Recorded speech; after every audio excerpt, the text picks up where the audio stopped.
La Guerra Civil Española.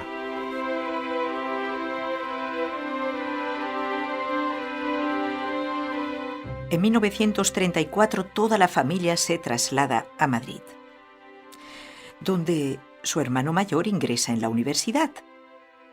En la capital de España es donde Rodrigo Molina afrontará un segundo obstáculo magno, donde se va a demostrar la fortaleza que lleva en su corazón. Está a punto de desatarse la encarnizada y sangrienta guerra civil, o mejor, persecución religiosa. Suspendidas las clases, sus profesores perseguidos a muerte, Rodrigo queda a cargo de ser el responsable como el tutor académico de sus hermanos menores en casa. Y se lo tomó tan en serio que los tenía, como ellos mismos lo afirman, estudiando. Ahora vamos a dejar que sea él mismo el que nos relate sus mismas impresiones de aquel triste período. Qué angustias más terribles para mi madre los primeros días de la guerra. Al poco de estallar el movimiento, las milicias registran la casa varias veces en busca de papá y mis dos hermanos mayores. Es de advertir que papá estaba incluido en la lista negra, de la que solo quedaban vivos él y otro. Un día, después de comer, estaba él fumando como de costumbre un puro cuando se oyeron recios golpes en la puerta. Acude Lola y nos dice: «¡Las milicias!». Papá, Juan Jesús y Fernando huyen por la escalera de servicio a un piso vecino. Entretanto arrecian los golpes dados con la culata del fusil y amenazan con tirar la puerta. Como las visitas tan desagradables se repitiesen, y no fiándose mucho de la seguridad en casa, papá se marchó para otra ciudad, Alicante, y Juan Jesús y Fernando, mis hermanos, a un colegio semejando ser internos. Justamente durante este horrendo periodo de la guerra, nuestro joven Rodrigo empezará a perfilar más aún su vocación. ¿Saben cómo? De rodillas. Así aprenderá a asumir riesgos gigantescos. Cuentan también sus hermanos, los testigos de la escena. Los milicianos venían a nuestra casa buscando a papá, a Juan Jesús y a Fernando para matarlos. El caso es que un día se quedaron mirando de arriba abajo a Rodrigo, que tenía unos 15 años, y quisieron llevárselo. Entonces, Visitación, que era una criada de la casa de la familia, se enfrentó a ellos diciendo: «¿Pero no ven que es un niño?». Gracias a esto no se lo llevaron, indudablemente, porque la historia de Rodrigo estaba en las manos de Dios. Si el peligro iba en aumento, también aumentaba su heroísmo, con la fuerza que le daba el Señor.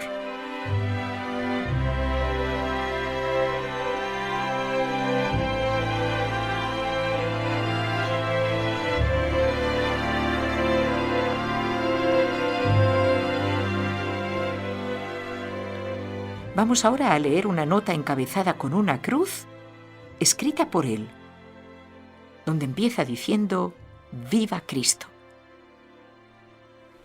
Pocos son los días que salimos y no vemos 2 o 3 choques o atropellos. Un día vi a un niño muerto sobre la carretera de la que aún no se había levantado el cadáver. A mí, un camión me arreó un topetazo una vez que volvía con 20 o 30 kilos de alimentos, ya cerca de Madrid. Pero gracias a Dios no me causó daño alguno. Otra vez, en el barrio de Ventas, de regreso, al cruzar una vía de tren, mi bicicleta dio un tumbo. Se salió la cadena, frenó en seco y caí como un sapo en medio de la vía, justamente en el momento en que un tranvía pasaba por encima de mí.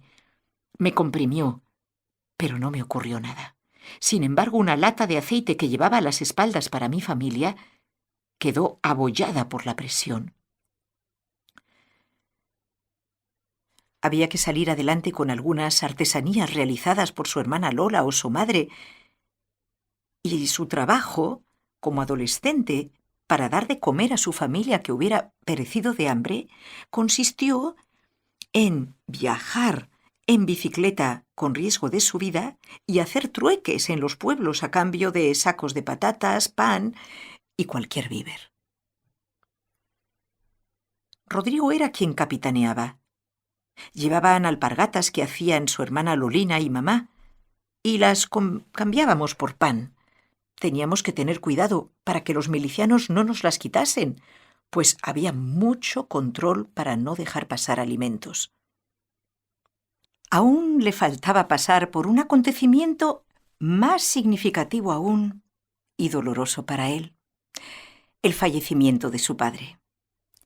La situación de la guerra como que desgastó su vida, y no pudiendo resistir, don Rodrigo muere al poco tiempo de acabar la guerra.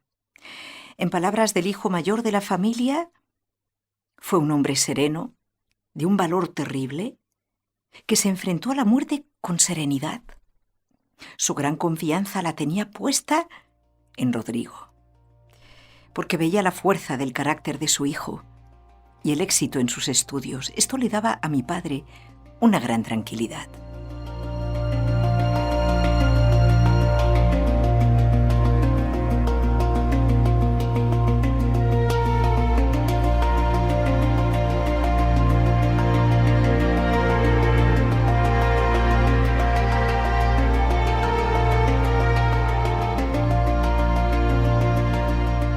El cumplimiento de su vocación.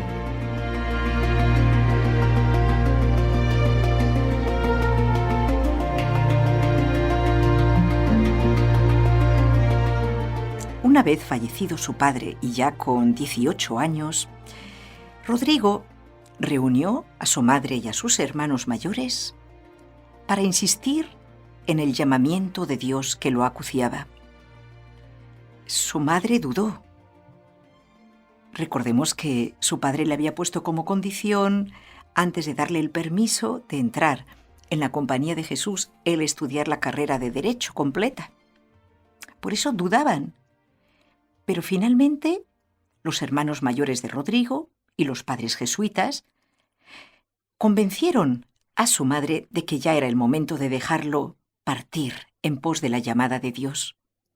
Su gran aspiración queda reflejada en un escrito del 5 de septiembre de 1939. Ya había acabado la guerra.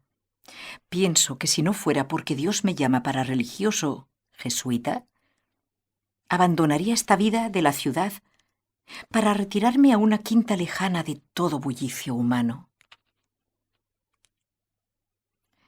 Es significativo, ¿verdad? A los 18 años, en la flor de la edad, tener estos pensamientos, desear la soledad con un reflejo de pureza y candidez, está dispuesto ya para emprender la nueva etapa de su vida, la de su formación jesuita. Ingresa en la Compañía de Jesús, en la misma cuna de San Ignacio, en la ciudad de Loyola, el 13 de septiembre de 1939. Por causa de la guerra, tendrá que iniciar su noviciado en el Colegio de Chamartín de la Rosa, en Madrid. En su segundo año, se podrá trasladar ya a Aranjuez.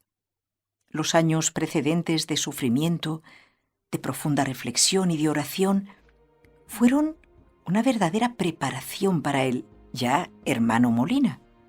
Ahora le corresponderá perseverar y mantenerse fiel.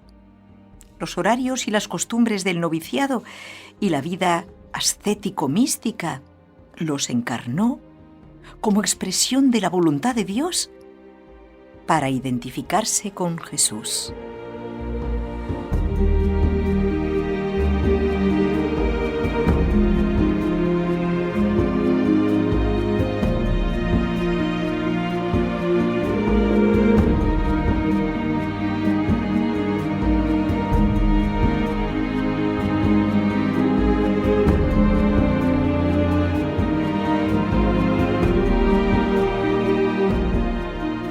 Compañía de Jesús, formación, Murcia y comienzos en Cusco, hasta muerte de los Letamendia 1939 a 1970.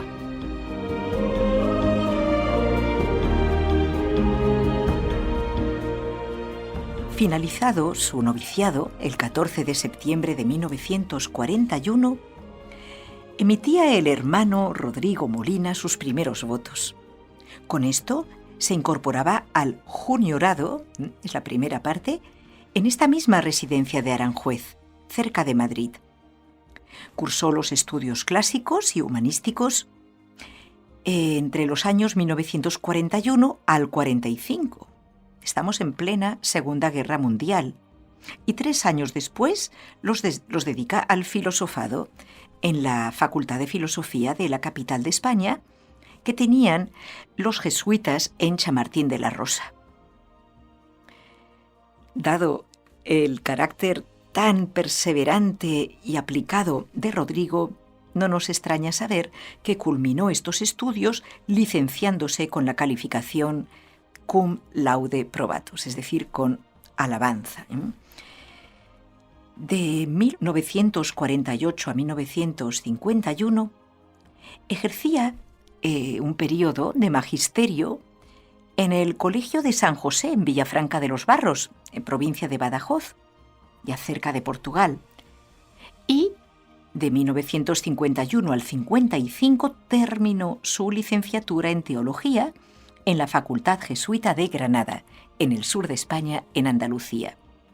Por supuesto que, estudiando intensamente, volvió a obtener la calificación final cum laude probatus.